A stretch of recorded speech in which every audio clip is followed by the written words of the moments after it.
US টিমৰ চেঞ্চেলৰজনৰ কিবা এটা হৈছে যতে ততে সোমাই থাকিব খুজে যোৱাবাৰটো অকনমান ঠিক আছে বহুত দিন জেলত থকাৰ কাৰণে এৰা পৰিলে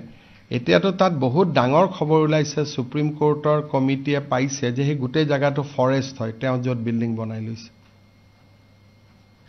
এতিয়া যিখিনি নতুন খবৰ ওলাইছে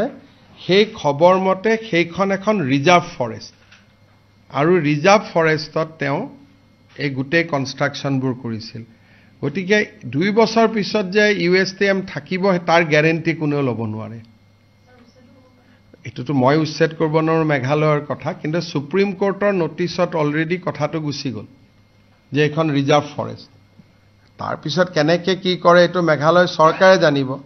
মইতো ভগৱানক কামনা কৰি থাকো যিমান সোনকালে পাৰে ভাঙি গলে ভাল কাৰণ এখনটো শিক্ষানুষ্ঠান নহয় It is just এটা শিক্ষাক ব্যৱসায়ীকৰণ কৰাৰ এটা অনুষ্ঠান